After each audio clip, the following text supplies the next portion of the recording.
Hey guys, what's up? It's me, Thomas. Tonight we're back here with Extra History. Today we're here part 1 of Frederick the Great. So yeah, the great Prussian ruler himself, who titled himself one of the greats. Frederick. This one's on His Monstrous Father. Yeah, I think I remember this from Jack's films. Poor dude. Yeah, plus his father was a bit of an asshole. I mean, that's putting it mildly, to say the least. You'll see what I mean in a minute, so without further ado, be sure to like, subscribe for more. I hope you enjoyed. Let's go. Fortress of Kustrin, Brandenburg, Kustrin. November 6th, 1730. 30. Frederick, Crown Prince of Brandenburg, Prussia, looks through AKA the bars Frederick the of Great. his cell windows as soldiers lead his companion, Hans Hermann von Katte, to the mound of sand. Katte is more than his friend. He's the 18-year-old Frederick's confidant, his protector, and some say his lover.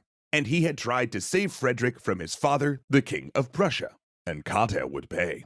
"Please forgive me, dear Katte," Frederick yells in French, the language they both prefer. "In God's name, forgive me." "There's nothing to forgive," Katte answers in the same language. "I'd die for you with joy in my heart." The headsman steps up, revealing his axe. Frederick doesn't want to watch, but two soldiers, acting on his father's orders, grab hold of him and press his face to the bars. He screams, he fights, the axe raises over Katte's bare neck, and mercifully, the boy who would become Prussia's greatest king faints before he sees it fall. Still, that is fucked up, man. Oy. Thanks so much to I think HelloFresh this for is about to get continuing to even help us worse. bring history to the table. Hey everyone, as you can probably tell already, Frederick the Great's childhood was a horror show of abuse and homophobic bullying by his father. So with today's episode, viewer discretion is advised. Yep. Frederick the Great is one of the most dynamic monarchs of the 18th century. Inheriting a fractured piece of the Holy Roman Empire, a place so Brandenburg. minor, its monarch was called King in Prussia rather than King of Prussia, he expanded it to a major power. Known as a soldier and a philosopher, his reign simultaneously encompassed refinement and brutality, demonstrating both the splendor and slaughter of the Enlightenment. Yet his first Well, to be fair, considering his father and what he did with a lover, or supposed lover, but still messed up, but oof. Anyway, that's gotta be rough. But I feel like that's only scratching the surface. battle was not against the Habsburgs or France, but rather Nope, his own his dad. own father. Frederick's father, Frederick William, was known as the Soldier King. Living in a sparse militaristic fashion, he despised anything he considered ostentatious or effeminate. In fact, his first act upon becoming the king in Prussia and the elector of Brandenburg was to sell his own father's jewels, horses, and fine furnishings. While many Seriously? German princes used the treasury as their personal party fund, Frederick William instead pursued a conservative economic policy, curtailing state spending and battling corruption, which was a wise thing overall, but many of the unnecessary expenses he eliminated included patronage of the arts, literature, and science. Like, he didn't just defund the Prussian Academy of Sciences, he closed it.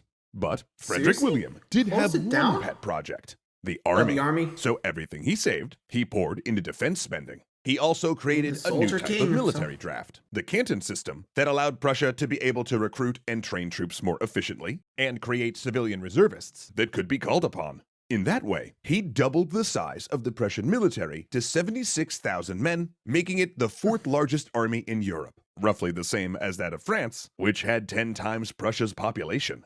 Oh, Damn. did this guy love the army. He dressed as a military officer, held meetings in rooms where he could watch troops drilling out his window, and in an additional extreme, drafted the tallest men in the Holy Roman Empire into a special unit of giants. In fact, his council was so full of soldiers swilling beer and smoking foot-long pipes that it was nicknamed the Tobacco Cabinet, mostly because their meeting room smelt like an airport smoking lounge.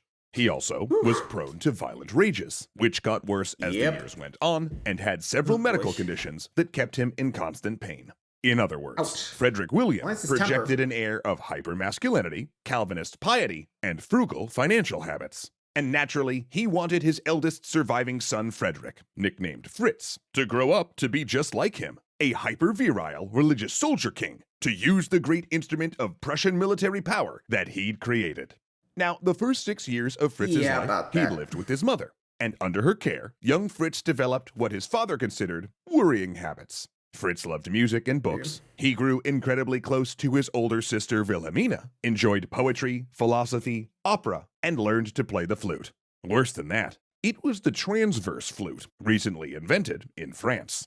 Oh, Frederick William hated France, and was known to fly into a rage if the country was even mentioned. The French, he said, were decadent and effeminate. So imagine his consternation when Fritz, who was tutored in French and German simultaneously, took to French as his first language and struggled with his native German. Okay, all right, not a big deal. The boy Frederick William reasoned just needed to find the fun in war, you know? So, for his 6th birthday, he gave him a miniature arsenal of military rifles and cannons, plus a group of boys in uniform he was supposed to order around as living toy soldiers. Ha pretty cool, eh, Fritz? Yeah, Fritz? and he's gone. No? It's fine, because Frederick William would soon also shape his son more directly. For as was tradition, the next year when he turned 7, the responsibility for raising and educating Fritz transferred from his mother to his father. As you can imagine, all studies of music, philosophy, and poetry were promptly shut down.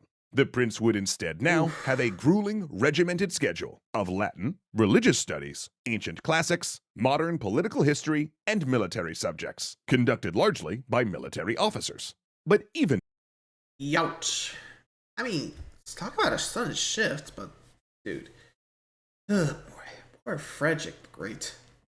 We'll just call him Fritz, okay? Man, Fritz had it rough. Like, oof. I mean, dude, you can't force it, Frederick. Fritz just wants to be his own guy. So, buzz off. Anyway. There, Fritz found allies. His Latin tutor was sympathetic to his clearly bright charge, and not only procured him a flute, but helped him amass a secret library of 3,000 books covering poetry, Enlightenment philosophy, and art. Fritz also visited a nearby court in Saxony, which gave him a glimpse of a freer life than he'd had. Yet as Frederick grew into a teenager, Frederick William became increasingly furious over his heir, who he considered effeminate, incompetent, and irreligious, as it was increasingly clear that Fritz was an agnostic. So he responded with a campaign of abuse. Frederick William berated his son, screaming at him in front of soldiers. He burned books and artwork he found, and assaulted him in public. He would strike young Frederick for sleeping in and being late for drill, or for being unsure on horseback. Once, he beat him with a cane for wearing a pair of gloves when it was cold. "If I had disgraced my father so," he once told Fritz, "I would have killed myself."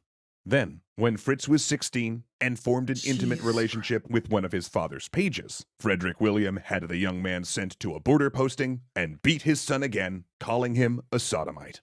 Now, a quick aside here. The language surrounding Frederick's sexuality can be a hot-button topic among historians. Not whether he was gay. He clearly was attracted to men, preferred male partners, and commissioned art with homoerotic themes. The debate is more about terminology, whether labels like gay are imposing a modern idea of sexuality on a very different time and culture.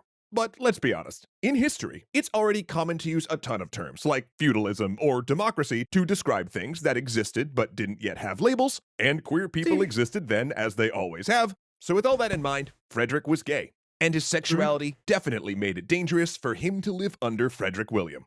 At this point, he had only one hope to escape his father: a double marriage. See, his mother had been planning to marry his sister Wilhelmina and him to the children of her brother George II of England. Fritz was all about this. He could go to England, which was far freer than Prussia. And look, if he had to get married to get away from his father, that was a small price. But when that deal fell apart due to intrigue and shifts in alliances, he plunged into despair. That was when Katte, his friend, tutor, and likely lover, agreed to help him escape. They would slip away while touring the Holy Roman Empire and flee together to England, though they were caught almost immediately and thrown into prison. Given both were military officers, Frederick William charged them with treason and seriously considered having Fritz executed. But that put him on rocky legal ground with the rest of the empire. So in the end, his punishment was to watch Katte die. Afterward, Frederick made a deal with his father. In return for a pardon and getting to stay crown prince, he submitted to an even more grueling and austere routine of tutors. He also swore to be a good Protestant and agreed to marry. So, he entered an engagement with Elizabeth Christine, a Protestant cousin of the Habsburg line. Though Frederick was despondent over this choice, and swearing that even friendship between them was impossible, he threatened suicide, however still had no choice in the marriage. But he knew the only way out was through. Frederick wept upon meeting her, and on their wedding night, loitered in their bedroom for an hour before abruptly leaving to stroll the grounds until dawn. But no matter, he was safe, he was free, and he only needed to wait until the Soldier King died, and when he took power, he would never be beaten again. For in a surprise to all, Frederick William's tutelage had taken root, and his son would be a warrior king like Prussia had never seen. And while we wait to find... Yep, there's many warriors, and, well, they not intentionally wanted it that way, but did, but just... Oof. Man, well, just being in it till it just planted. Ouch. I said it before, and I'll say it again. Poor Fritz. Rough. Just rough. Anyway, hope you guys enjoyed the video. Like, subscribe for more. Hope you guys enjoyed. See ya.